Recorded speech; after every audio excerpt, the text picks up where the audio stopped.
Hello friends, today we are going to learn about the first chapter, that is Introduction to Geomorphology. That is your chapter 1. Hi, I am Ram Kolkar, Assistant Professor of Navroji Wadia College, Pune. There are certain study points in your syllabus.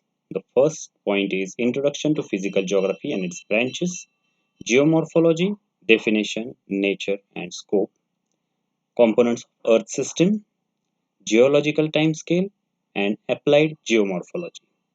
So, in this video, we are going to stick around only the first point, that is Introduction to Physical Geography and its branches. The point number 2, 3, 4 and 5 will cover later on.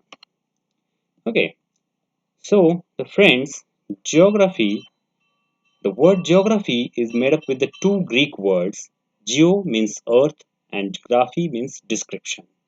So basically geography is the study or the description about the earth and its surface and the human processes on around it. Geography is a science which deals with the study of land features, people and phenomena of the earth and its surrounding. Geography is an comprehensive discipline that describes the relationship amongst the earth systems, human and natural processes. It answers the questions like where the features are and how they are formed. In a simple way, we can say that geography is a spatial science. The word spatial is related to the space. So, space is on the Earth's surface. So, it is a spatial science which deals with the Earth's processes and human nature relationship which are continuously going on over the period of time. That is a temporal phenomena which is related to the time. Okay. There are main two branches of geography. That is, first one is physical geography, in which one can learn about the physical features of the earth's surface like rivers, mountains, valleys, plains, plateaus, and some another features like climates, atmosphere, soils, environment, animal, plants, microorganisms, etc., etc. So whatever are the natural phenomena, physical phenomena, that we are going to learn in this physical geography. And the secondly, we are having human geography, is the another branch of geography in which we are going to learn about the human nature or the human behavior of uh, mankind and its relation towards the nature or the environment. Okay, so in the first semester, we are going to learn about the physical geography, and basically in this, we are going to stick around the geomorphology only. So, the physical geography, which also known as the geosystems or physiography, is one of the two major fields of geography. Physical geography is the branch of natural science which deals with the study of processes and patterns in the natural environment, such as atmosphere, it is a cover of air surrounding the earth, hydrosphere, cover of water surrounding the earth, biosphere, the living organisms, animals, plants, or microorganisms, etc. That is a cover of biosphere, and the geosphere, that is a geomaterial like soil, rocks, etc. Such as opposed to the cultural and built environment to the domain of human geography. Physical geography consists of many diverse elements. These includes are the study of the Earth's interaction with the sun, seasons, the composition of the atmosphere, atmospheric pressure and wind, storms and climatic disturbances, climatic zones, microclimates.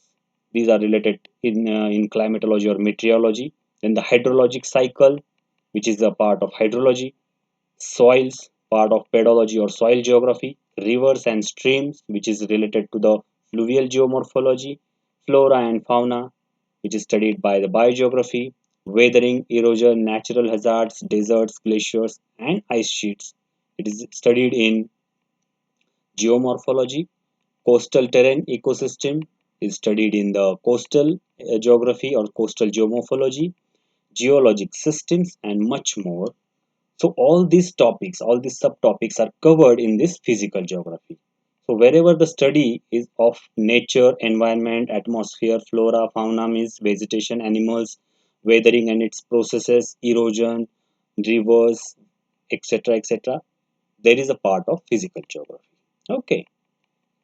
So Now we are going to emphasis on branches of physical geography. The first main branch of physical geography is geomorphology, which is concerned with the understanding of the surface of the earth and the processes by which it is shaped, both present as well as in the past. So this word geomorphology we can segregate into three parts, that is geo means earth, morpho means form or shape, and logy means study. So the study of earth's surface features, their shapes and their presence. Okay, how they were formed in the past and how they are running through the present, all these processes are studied in this subject, that is geomorphology. Secondly, hydrology is predominantly concerned with the amounts and quality of water moving and accumulating. So in hydrology, we are going to study about the moving water as well as accumulated water on the land surface and in the soils and rocks near the surface, which is known as a groundwater and is typified by the hydrological cycle. Okay, so this is a hydrology. Third branch is glaciology. Glaciology is the study of glaciers. Glacier means moving ice, which is present in the higher mountain, Himalaya, and these Rockies like mountains, which is having many glaciers in it. Okay, so is the study of glaciers and ice sheets, or more commonly the cryosphere. The word cryosphere is related to the cover of ice sheets surrounding the earth. Okay, or ice and phenomena that involve ice. Next is biogeography, is the science which deals with the geographic patterns of species distribution and the processes that result in these patterns. So the biogeography studies the different kinds of living species, animals, plants, microorganisms, etc. Climatology is the study of climate, scientifically defined as the weather conditions averaged over a long period of time. Climatology examines both the nature of micro, which is a local, or a macro, global climates and the natural and anthropogenic influences on them.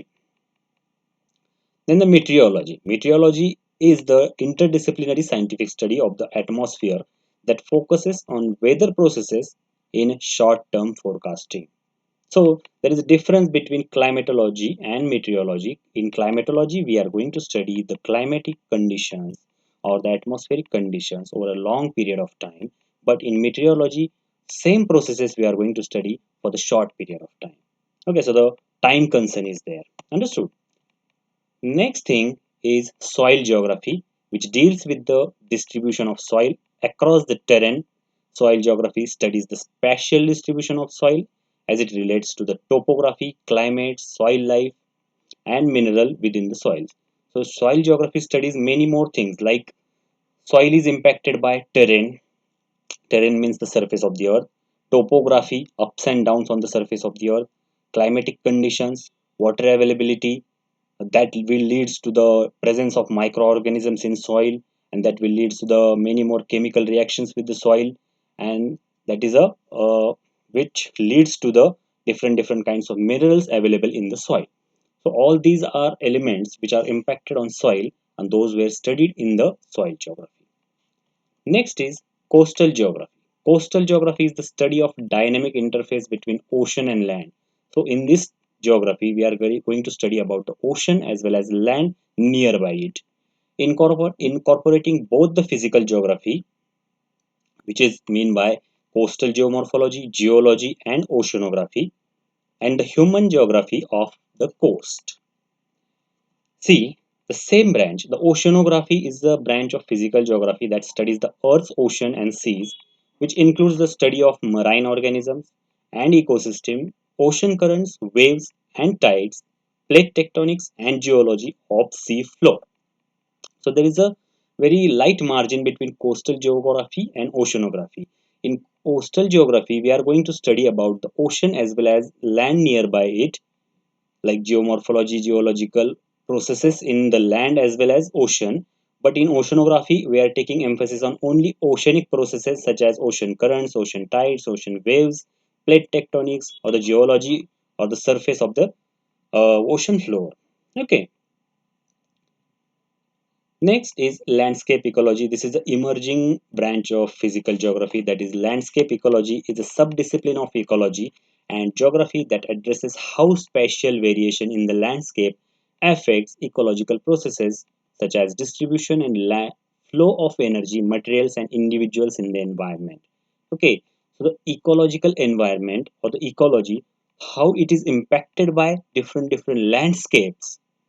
Landscapes can be made up by man or the nature also. So different nature and natural as well as man-made landscapes, how they are impacted on ecology of that particular area, that is going to study in this subject, that is landscape ecology. Then the biggest branch of physical geography is the environmental geography. Environmental geography is the branch of geography that analyzes the spatial aspects of interactions between human and natural world. The branches bridges the divide between human and physical geography, and thus it requires an understanding of dynamics of geology, meteorology, hydrology, biogeography, and geomorphology, as well as the ways in which human societies conceptualize the environment. So, why I told about this environmental geography is the biggest branch of physical geography? Because to understand environmental geography, we need to summarize all these things like dynamics in geology, meteorology, hydrology, biogeography, and geomorphology. So that's why we need to conceptualize or we need to summarize all the study of these branches into one branch, that is environmental geography. So these are certain main sub branches of physical geography. Okay, so geography is a main branch of physical geography is a main branch of geography. Human geography is another one. Human geography we will learn in the next semester. We are going to start, we had start with the first chapter, first topic, that is physical geography and its branches. Now here it is the end of this video, and thank you very much.